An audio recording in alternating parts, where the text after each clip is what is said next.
엔비디아 실적 발표가 이제 내일 아침인데 두근두근 합니다. 지금 긴장돼 죽겠어요. 그래서 왜냐하면 하필 상황이 너무 안 좋을 때 엔비디아 실적 발표에 모든 걸 기대하고 있습니다. 그러니까 AI 버블론이 지금 계속 불거졌잖아요. 저번 주부터 잽을 계속 얻어맞았어요. 버티고 버티다가 저번 주 목요일, 금요일, 그리고 이제 월요일, 화요일 이제 이 잽이 아프게 들어오기 시작합니다. 퍽퍽퍽 맞는 거죠. 그러면서 AI 주가들이 떨어지기 시작하고 코스피가 4천이 무너지고 이런 상황이 나오게 된 거예요. 근데 아직까지 AI 버블론이다 아니다가 계속 지금 싸우고 있는 상황입니다. 실질적으로는 실적들이 잘 나오고 있기 때문에 무슨 버블이야라는 거고, 근데 그 니네 실적 나오는 거 보니까 그거 조만간 못 견딜 것 같던데 약간 구조상 아슬아슬해 보이는데 이런 얘기들이 자꾸 나오면서 버블론이 나오고 있죠. 그 버블이라는 공포를 자꾸 주게 되면은 심리적으로 사람이 쫄려서 주식을 못 사게 돼요. 그러니까 10배가 넘게 오른 주식을 과감하게 살려면 자신감이 더 생겨야 되는데 공포를 주는데 어떻게 자신감 있게 뛸 수가 있겠어요? 안 되겠죠. 그리고 보유자들 같은 경우도 아 이제 좀 팔아야 되나 보다, 슬슬 팔 때가 다 됐나 보다 이런 생각을 하죠. 그러니까 욕심에서 공포로 그 딱 전환되는 그 한순간 주가가 순식간에 급락하거든요. 그래서 많은 사람들은 그 주가의 정점까지 딱 찍었을 때 내가 팔기를 원하지만 내일 주가도 어떻게 될지 모르는데 어떻게 내가 그 정점에서 모든 주식을 털고 나올 수 있느냐, 불가능하다라는 거예요. 그래서 제일 무난한 방법은 이제 많이 오른 것 같으면 분할 매도하고, 봤을 때 그냥 주가가 이제 많이 저렴해진 것 같으면은 분할 매수하고, 이 두 개만 하면 성공 확률이 많이 올라갑니다. 단 우량주라는 전제하에. 우량주만 이렇게 투자하면 되거든요. 근데 사람들이 우량주를 투자하지 않고서 이상한 방식을 쓴다던가 아니면은 우량주에 투자한 건 맞는데 자꾸 고점 매수 저점 매도를 반복한다던가 이러면서 망가지는 겁니다. 엔비디아는 우량주예요. 근데 엔비디아가 우량주인데 자꾸 사람들이 고점 매수 저점 매도를 반복하기 때문에 엔비디아로 돈을 잃는 사람들이 나오게 되는 겁니다. 자, 그럼 이제 조금만 하락하게 되면 이제 어떤 일이 벌어질 거냐? 내 이럴 줄 알았다라고 하면서 매수자, 매도자 똑같은 얘기 하는 거죠. 매수자들도 역시 이렇게 떨어질 줄 알았네 하면서 살 거를 멈춥니다. 안 사고 버티고. 매도자도 아, 그때 더 고점에 팔았어야 되는데 하면서 후회하면서 지금이라도 던지자 하면서 패닉셀이 나오기 시작하는 거죠. 그걸 우리가 뭐라 부르냐면 과매도라 부릅니다. 4월 달에 나왔던 것처럼. 이 과매도가 나왔을 때 호재가 있냐 없냐에 따라 차이가 나요. 그러니까 이제 공포에 질려 있는 상태에서 갑자기 이제 원군이 옵니다. 와가지고서 이제 막 엔비디아 실적이 대박이 났답니다. 막 이런 얘기가 나오면 어떻게 되겠어요? 주가가 바로 V자 반등을 하는 거죠. 그런데 지금 AI 버블론을 보면은 엔비디아가 제일 잘 나가요. 주력군이고 나머지들이 이제 다른 곳의 이제 군대들인데 다른 곳의 군대들은 지금 폐색이 짙어지기 시작합니다. 서서히 뭔가 안 좋아져요. 오픈 AI부터 시작해서 점점 이제 의심을 받기 시작합니다. 그런 상태에서 엔비디아가 뭔가를 잘 보여줘야 되는데 엔비디아에서도 좀 나쁜 뉴스들이 나오고 있어요. 그러니까 엔비디아 자체는 좋은 뉴스들은 나오겠지만 이런 얘기도 있더라고요. 데이터 센터, 그 엔비디아 가지고 있는 산타클라라에 있는 데이터 센터를 왜 아직 못 돌리고 있냐? 그거 지금 1년째 방치되고 있지 않냐?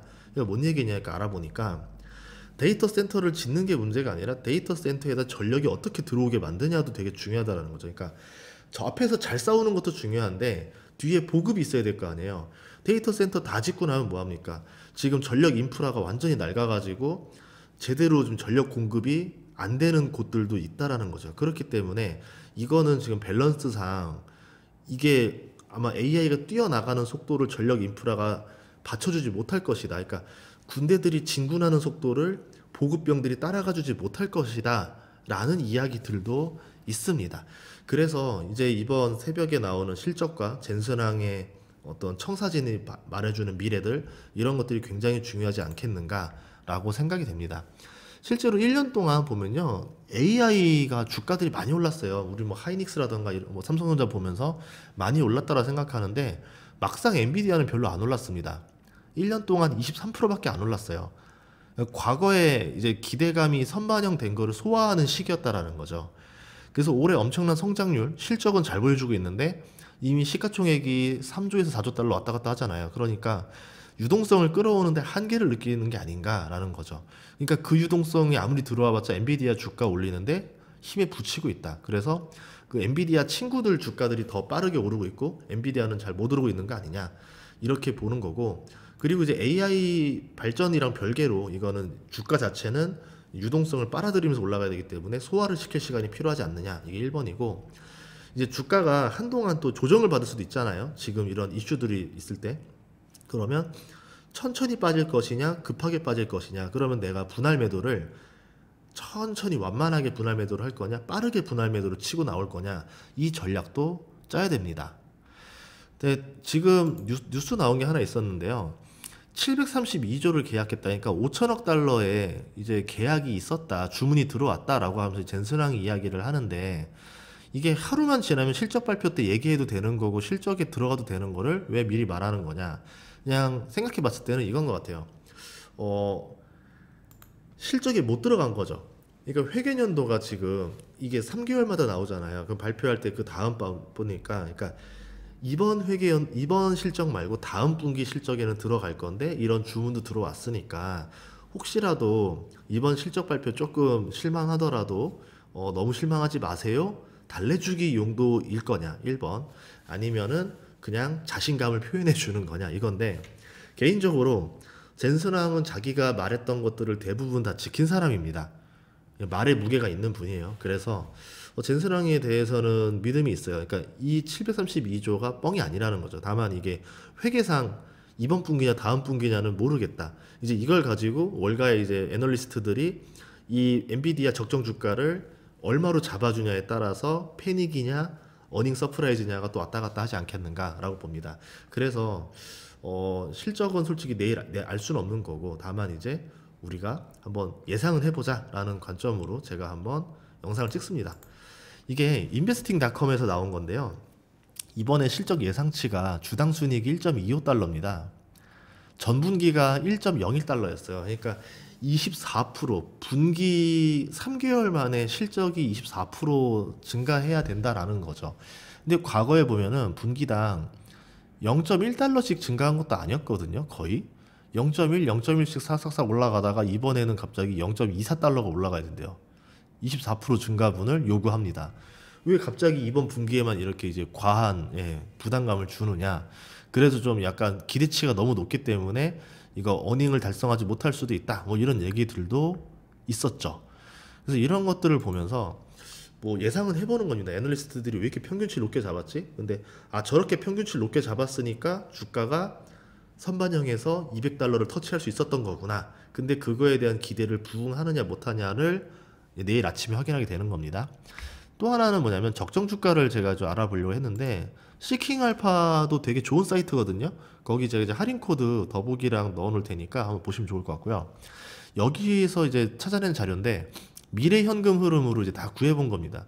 엔비디아가 향후 뭐 한 10년 동안 앞으로 어떻게 돈을 버는지, 그걸 가지고 순이익을 기간별로 할인율을, 채권 할인율을 넣는다는 이런 식으로 하거든요. 쭉쭉쭉 빼서 보면은 DCF 모델이 나오는데, 이러면 적정 주가가 180달러가 나옵니다. 엔비디아 주가 지금 180달러잖아요. 네. 지금이 적정가다라는 의견들도 있다라는 거예요. 그러니까 전문가마다 의견이 너무 이게 스펙트럼이 넓어서 뭐다 아니다 말할 수는 없지만 별의별 방법을 다 찾아보는 겁니다. 또 하나는 이것도 유료인데, 인베스팅 프로를 쓰면은 유료 리포트를 볼 수 있어요. 그걸 하나 보여드릴게요. 이렇게 기업의 자료를 이제 애널리스트들 가격 목표부터 시작해서 뭐 자료들 다 볼 수 있습니다. 여기서 분석가들은 이제 평균으로 보면은 230달러 정도는 나와야 되는 거 아니냐. 여기서 어닝이면 더 올라가고 쇼크면 내려간다 이렇게 보고 있는데, 230달러를 보고 있는 애널리스트들이 있다, 평균이다 라고 볼 수 있죠. 이것들도 제가 이거 인베스팅 프로도 최근에 지금 블랙 프라이데이 때문에 할인을 많이 해요. 시킹알파랑 둘 다. 그래서 제가 더보기에다 코드 넣어 드릴게요. 혹시 필요하신 분들은 구입해서 써보세요. 할인할 때 사면은 괜찮아요. 그 엔비디아 이제 밑에 나온 것들이 또 뭐냐면은 이제 PER인데, 보다시피 이제 2026년하고 2027년 회계 분기를 PER을 30배로 보고 있습니다. 30배면은 적정 가격이라 봐야 되겠죠. 그러니까 이게 비싸다 싸다를 떠나서 저렴하진 않다라고 볼 수 있겠죠. 그러니까 엔비디아의 성장세가 지금처럼 잘 나와준다라는 전제하에 주가가 적정하다라고 보는 겁니다. 그러니까 지금 주가가 기가 막히게 딱 사람들이 원하는 그 애널리스트들이 원하는 평균에다가 파킹을 시켜놓은 상태인 거죠. 여기서 이제 젠슨항이 기대치를 얼마나 올려주냐에 따라서 목표 가격이 올라가게 되고 예상 실적이 더 올라가게 되면서 주가가 올라가게 됩니다. 그러니까 이 가속도의 얘기라고 하는데 실적이 이 속도로 올라가면 주가가 크게 오르지 않아요. 실적이 이렇게 올라가야 돼요. 이렇게 올라가는 가속도가 있을 때 그때 주가가 환호하면서 쫙 올라가는 겁니다. 자, 그리고 그 다음에 볼 게 시킹알파 건데 여기서도 보면은 이렇게 이제 2년 뒤에 실적에 대해서 애널리스트들 예상치를 넣거든요. 물론 이제 2년 뒤에 실적을 예상하기 쉽지가 않아요. 그러니까 애널리스트들이 보는 관점의 평균 값인데 이게 막 꼭 정답이다라 말할 수는 없지만 그래도 우리보다 정보력이 더 뛰어난 사람들이 낸 것들의 평균 값이니까 한번 볼만은 하겠죠. 2년 동안 고성장을 계속 할 거라고 이제 보고 있는데 내년에는 40%대의 성장을 하게 되고요. 내후년에는 20% 중반대의 성장을 하게 됩니다. 그러니까 이 내년까지는 괜찮은데 그 다음 해, 다다음 해 때는 성장 속도가 절반으로 떨어지는 거죠.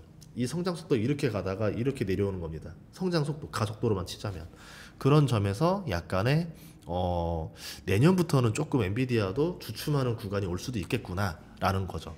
젠슨항이 뭔가를 보여주지 않으면. 그래서 젠슨항 입장에서도 GPU만으로는 사람들이 기대감이 많이 차 있다라는 걸 알고 있어요. 젠슨항이 무서운 거는 엔비디아 본사도 갔다 와서 거기 이제 근무하시는 분들 한 두세 분한테 이제 복수로 들은 이야기들입니다. 예, 말씀드리자면 3개월마다 실적 발표 때 굉장히 예민하다라는 거예요. 그러니까 이번에 뭐 보여줄 거야? 이번에 뭐 보여줄 거야? 그러니까 이제 이 주주들에게 기대감에 부응하기 위해서 정말 쉬지 않고 일하는 일벌레예요. 그러니까 그 점이 정말 대단한데 어떻게 보면은 이번에도 무언가 보여주기 위해서 뭔가를 준비했을 것이다라는 게 이제 저의 생각이고 근데 그게 실적으로 보여주는 방법이 있고 실적이 약간 좀 안 되니까 뭐 피지컬 AI라던가 뭔가 좀 다른 거로 보여주려고 노력할 수도 있지 않을까. 그러니까 젠슨은 어쨌든 이렇게 하든 저렇게 하든 계속 뭔가 노력은 할 겁니다. 다만 이제 주식시장에서는 뭐를 더 좋아할지는 모르겠죠. 자, 그래서 봤을 때는 1년 정도까지는 괜찮은데 그 다음 1년부터는 약간 조정을 받을 수도 있는 시기가 올 수도 있겠다. 젠슨항이 이번에 발표를 잘해서 청사진을 만들어서 주가를 좀 올려주는 무언가가 나오면 더 좋겠다. 그래서 이 순이익 성장 가속도가 꺾이지 않는 모델링을 만들어주면 좋겠다. 이겁니다.